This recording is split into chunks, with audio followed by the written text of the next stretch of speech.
Well, we got another trade. I don't really know what to say about this one because I think I'm in the minority of not really caring much about Adam Frazier. I know he's hitting for a high average this year. He's having a pretty solid year. Like, you can't deny it. There are deeper things that don't make me excited about Adam Frazier, but the Padres did make a trade for Adam Frazier here. They got Adam Frazier from the Pirates. They gave up Tucupita Marcano, Jack Suwinski, and Michell Miliano. So I'm going to go through all the details of the trade, give you a little breakdown on everything going here, giving my thoughts and opinions as always. If you guys are enjoying what you're seeing here, make sure to leave a like on the video. That's the best way to show your support, as well as subscribe to the channel so you don't miss out on any of the content coming at you all trade deadline season long. Get in the comments down below. Let me know who you think won this trade. The Padres, they got a legit player in Adam Frazier, or the Pittsburgh Pirates, who got a nice prospect out of Tucupita Marcano and maybe this Suwinski guy, Michell Miliano. Who knows? We'll talk about it. And drop me a follow on Twitter at GiraffeNeckMarc, as well as my Instagram, GiraffeNeckMarc as well. Links in description. So yeah, we got this news broke just a few, minutes, maybe an hour or two ago. I don't know how quickly I'm going to be able to get this video out with the editing, but Jeff Passan's putting it out. Adam Frazier to the San Diego Padres for a few prospects, and you were wondering what they were going to get. The Mets, of course, my favorite team, had been linked to Adam Frazier. Reluctantly, I was not really high on Adam Frazier. While he is hitting for a high average, he's a guy who just refuses to barrel the ball up. He puts the ball in play. That's pretty much what he does. He's like a 1970s, 1980s player. That would be like MVP type value back then because they cared about batting average. But right now, I'm not going to pretend like Adam Frazier is the difference maker here for the Padres between being a very good team and the best team in the National League. I don't think that this is the move that puts them over the top. It'll probably allow them to now move Jake Cronenworth to first base, Hosmer to the bench, Frazier to second, and of course, the rest of that infield. So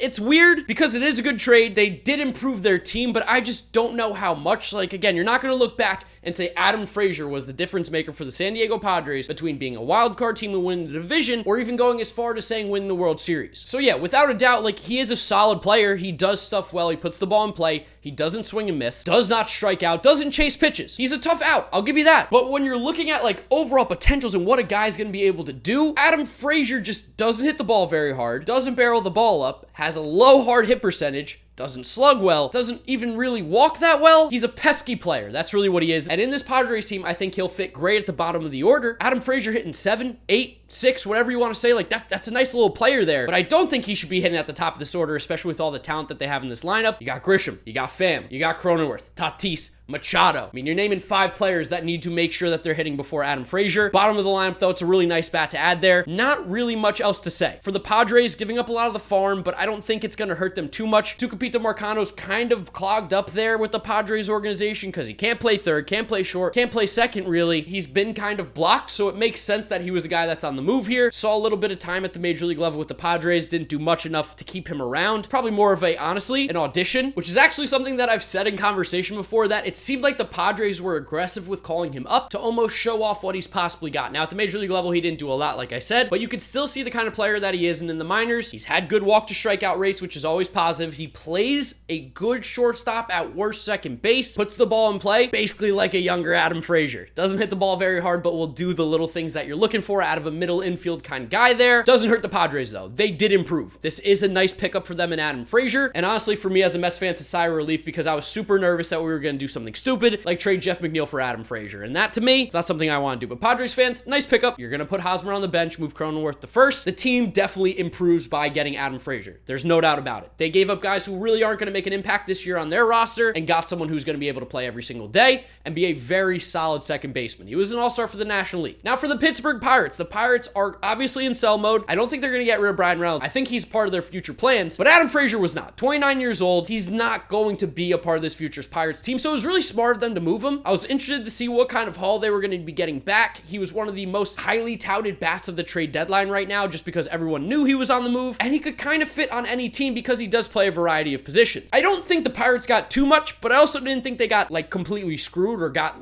fleeced. They got some players. Tucupita Marcano has shown the ability to be a good player. In the Padres farm system, which is absolutely loaded, he's a top 5 prospect. And as I said a little bit earlier, he's basically like a little bit Adam Frazier-y. Puts the ball in play, doesn't strike out a lot, walks a decent amount. His strikeout to walk ratio is pretty similar. Decent glove, good little player, puts the ball in play. I don't know what his ceiling's necessarily going to be. When you think of top 5 prospects, you sometimes think all-star MVP kind of guy. Same thing with Adam Frazier. If he gets hot, he's going to be able to put up good numbers, but I don't see him being like one of the best second basemen in the league or best shortstop in the league anytime soon because he just doesn't have the power output. For the other guys that they got here, because of course Tucupita is the main piece, but they did get two other players here. Jack Suwinski is a guy who hadn't really hit in the minors up until this season. He'd been in A-ball and he had been struggling to hit for average, for power. His OPS was hovering around like the 700s, high 600s. Wasn't much of a player, but this year he has had an offensive explosion in AA at 22 years old. He's a corner outfielder, 6'2", 206, left-handed bat. The swing looks pretty nice. The average hovering around those 250s, 260s area. He's walking a ton though, and that's huge. You love to see a guy that can walk, and what do you know? The Pirates also kind of got that a little bit with Tucupita Marcano, like I mentioned. So he is walking a lot, striking out a lot as well, but he's hitting for some power, which is something you hadn't seen from Suwinski. 15 home runs on the year, and OPS in the 900s, which is really, really nice to see at the AA level. I don't necessarily know how good of a player Jack Suwinski is going to be. I haven't seen a lot about this guy. What I've seen are the numbers I've looked up and some brief swings of him. He looks like he could be a completely fine player. 22 years old in AA. It's really way too early to say anything about him. Not highly touted, not highly hyped up. We'll see what the Pirates are able to do there, but a nice depth piece to put in their organization in the minor league levels that could maybe turn into a at least serviceable player at the major league level. He's got a 950, 960 OPS in the minors. That's pretty good. Big shout out to co-host of the podcast, James Shiano at Jeter Had No Range. Just came in with the quick little tidbit that came in here mid-recording. Apparently, the reason that Adam Frazier went to the Padres was because the Padres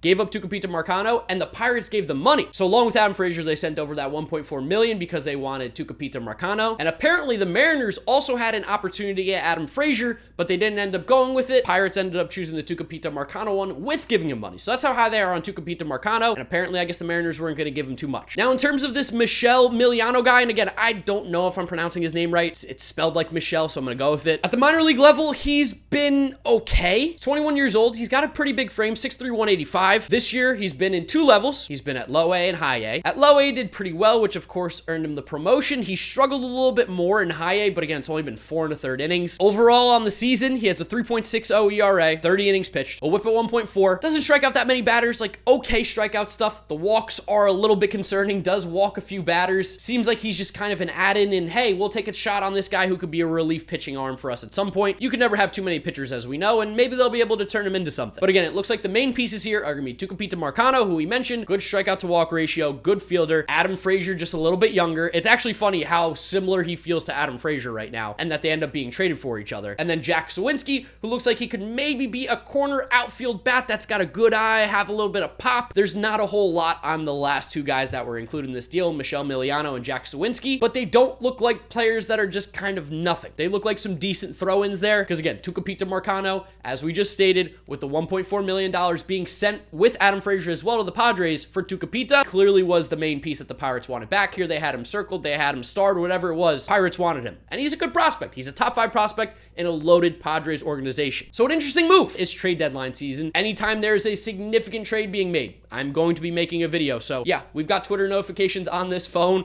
blasting Jeff Passan, Ken Rosenthal, all those guys. We got the alerts on so we don't miss anything. At the end of the day, I think it's a good trade for both teams. I don't think it moves the needle for either of them necessarily too much. Padres improved, Pirates improved their farm system. Good trade for both. Doesn't make either team unbelievably better with the farm system or unbelievably better at the major league level. Just solid additions here. If I had to pick a winner, Padres. They get it now. So let's see what they can do with Adam Frazier in that line. I'd love to know who you guys think win the trade down in the comment section below. Do you think the Padres won? Do you think the Pirates won? Drop a like on the video if you did enjoy it, as well as subscribe to the channel so you don't miss out on any of the trade deadline content coming at you all deadline season long. It's not even the end of it. We're at the start of the deadline, and it's been absolutely crazy thus far. Make sure you drop me a follow on Twitter and Instagram, as well as TikTok, GiraffeNeckMarc, links in description. Yeah, we're plugging a TikTok, and that's where I'm going to wrap up today's video. You guys know the drill from here on out. YouTube recommends you watch this video. This is my most recent upload. Click through those if you have not yet seen them. Thank you guys for watching, and I'll see you all tomorrow, or maybe tonight, for another video.